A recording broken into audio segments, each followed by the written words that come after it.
Hello everybody, myself Dr. Dilip Gangwani, Associate Professor in Department of Mechanical Engineering. I am going to teach subject control system, which was a common subject of electrical and mechanical, 6th semester. So control system, what is a control system? So if this is a process, we are giving input, we get certain type of output. This in general is a system. We call it as a system. Now, two types of systems are there. First is open loop control system, and second is closed loop control system. Closed loop control system is also called as feedback control system. So, this is open loop control system which do not contain any feedback. So if we apply a feedback here, we get this as closed loop control system. So what are the different components of this feedback or closed loop control system?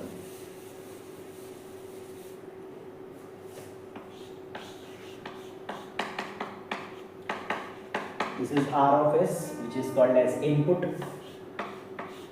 This is called as transfer function, which is nothing but process. And this is output, which we call as C of S. And this is feedback.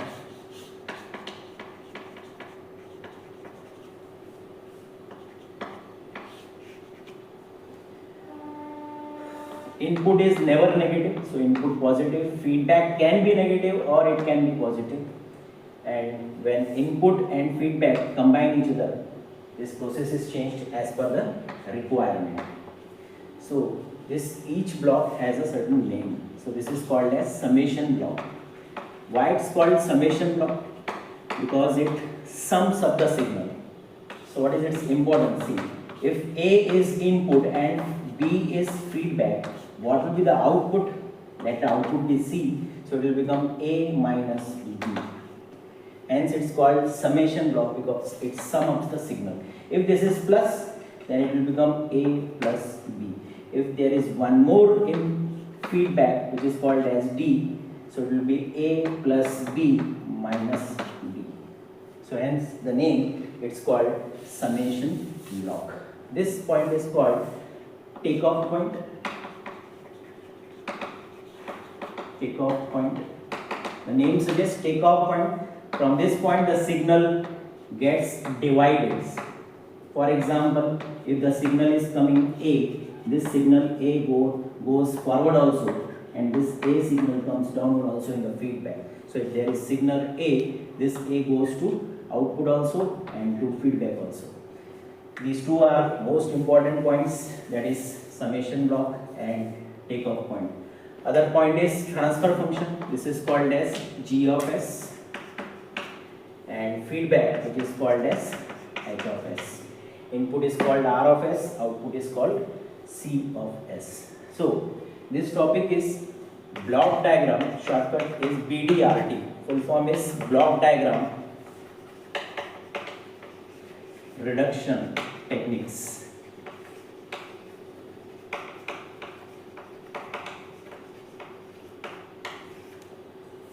What this involves?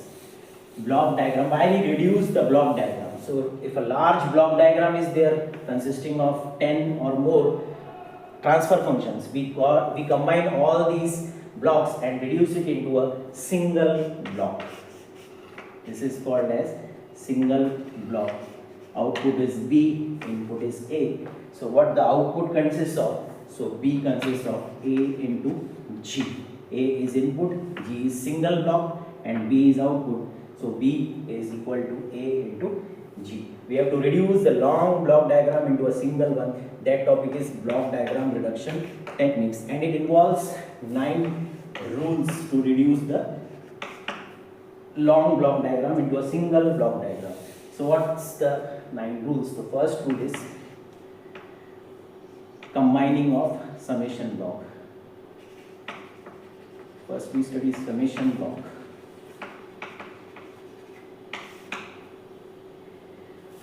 So this is a summation block consisting of input A, feedback B, and another feedback C. Output is D. So what the D consists of? It will be A input minus B and plus C. So this is called as summation block, which sum up the signal. We can split the summation block. Splitting the summation block. One summation block can be split up into two, something like this. This is A, this is B, and there is another summation block which consists of input C, feedback C, and input. So what will be the output of this first summation block? It will be A minus B. So this becomes the input for the second summation block, A minus B and minus C. A minus B plus minus C. If C is of plus, then this will be A minus B plus C. So see the output, this output remains the same. So instead of one summation block, we can split it into two summation blocks. The third rule is we can interchange the two summation blocks. Interchanging two summation blocks. So if these are the two summation blocks, we can write the first summation block in place of second and the second summation block in the place of first. So we can write this A, this is C,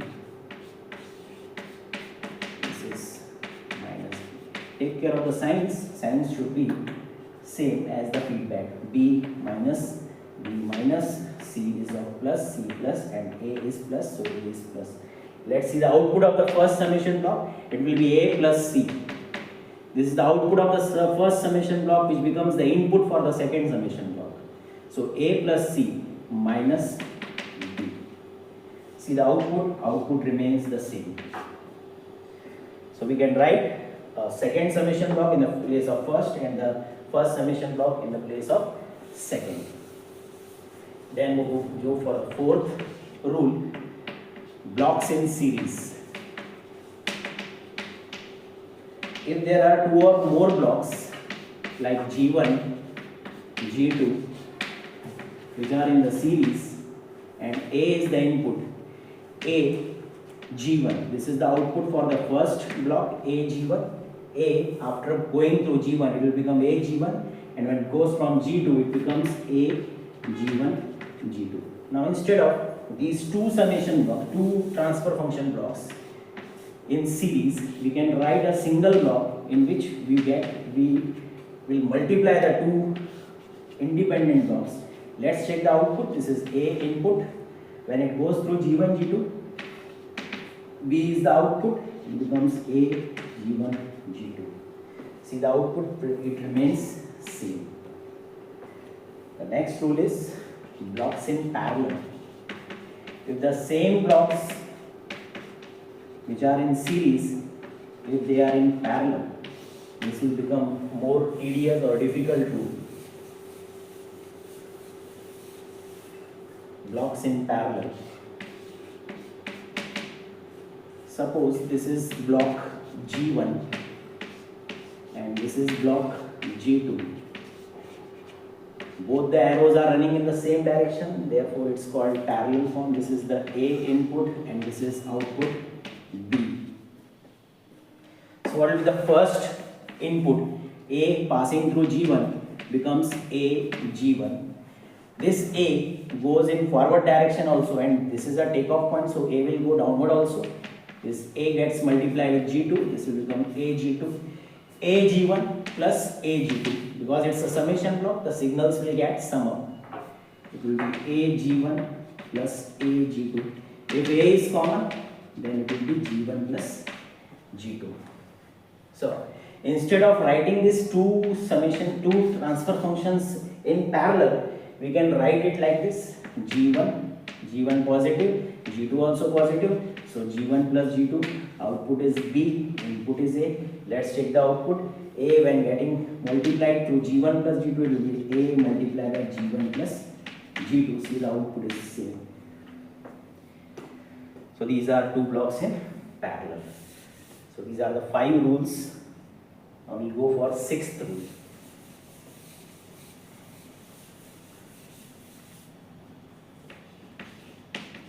Moving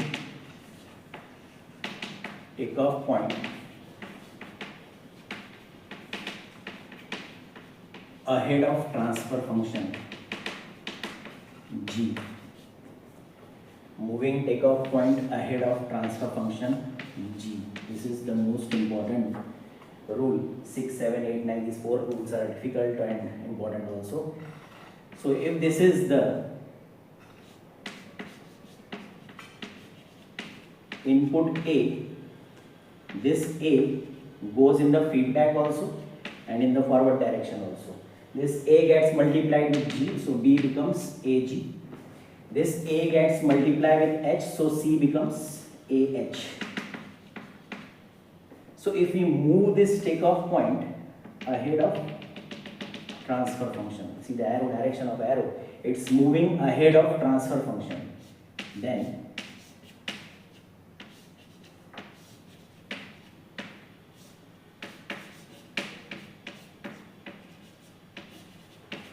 this is the A multiplied by G, this will be AG, B will be AG, output is same, AG. This AG goes in the feedback also and C के अंदर क्या आएगा AGH. But the original output was C is equal to AH. So we don't want G. So instead of this H, we write here as H into 1 by G. So what will the rule now? AG when get multiplied by H by G, this G gets nullified. So output is AH. See the output is same AH. Okay. So what will be the rule? Whenever we move takeoff point ahead of transfer function, that transfer function gets divided in the feedback. If this is G, G gets divided in the feedback. If there is 5, this 5 gets divided here. If there is 100, this 100 gets divided here. Okay, so next rule is, just like we can move it ahead, the next rule is moving takeoff point behind of transfer function G. So if this is transfer function G, this is output B, input A, and this is the feedback H, and this is the output C. What will be the contents of C? AG. So this will be AG. This AG goes in the output also and in the feedback also, because this is takeoff point. This is the bifurcation point. AG gets multiplied with H, so this will be AGH. Now when we move this takeoff point behind, see the arrow, behind this G, so the output will be,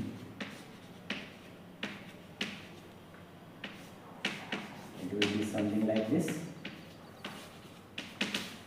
That's A gets multiplied by G, so this will be AG, so B will be AG. This A gets in the feedback, A gets multiplied with H, so we get AH, but we originally want AGH. So G gets multiplied in the feedback. So whenever we move takeoff point behind of G, this G gets compensated here. So G gets multiplied here. So this is rule number 6.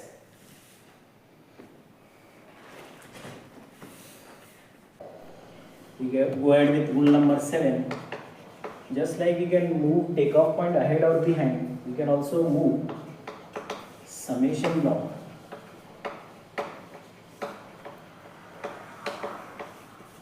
ahead of transfer function.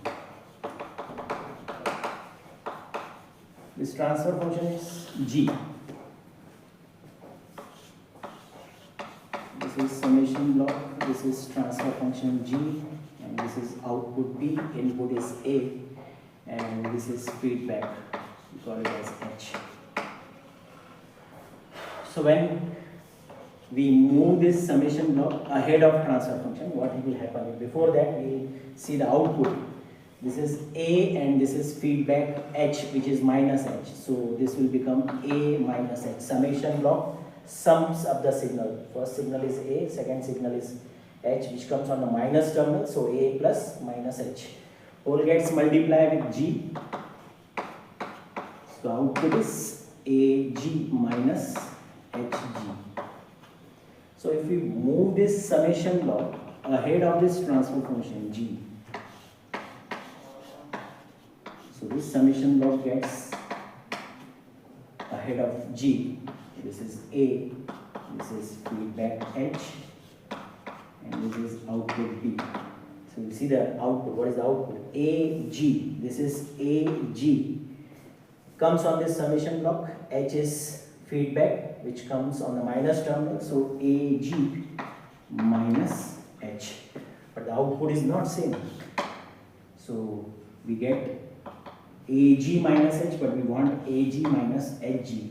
So this G gets multiplied in the feedback. So now let's check the output. AG HG. This HG is minus. So AG minus HG. See, the output is same. So what will the rule? What is the rule? When we move summation block ahead of transfer function G, that's this G gets multiplied in the feedback. So the same rule, 8th rule, if we move summation block instead of ahead, we move it behind. So what will be the rule for this? If already the summation block is ahead, we have to move it behind.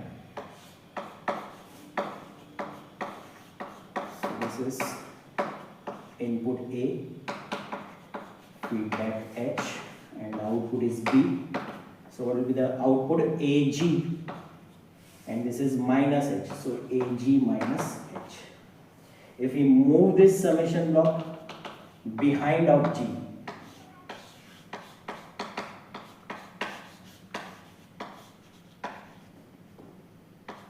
this is feedback H, this is input A. So let's check the output.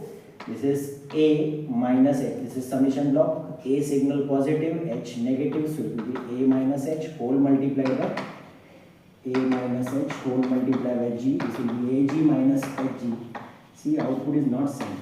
We want AG minus H and we have obtained AG minus HG. We don't want G with this H. So instead of H, we divide with G.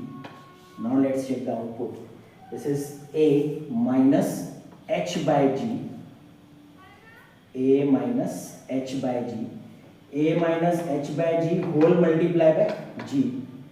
So G gets cancelled. So it will be AG minus H. Now let's check the output. It's same. AG minus H. So what will be the rule? When we move summation block behind of G, this G gets divided in the feedback. When we are moving summation block ahead, G was getting multiplied with the feedback. So we go with the last and 9th rule, which is called as canonical form. This is the most important rule, canonical form.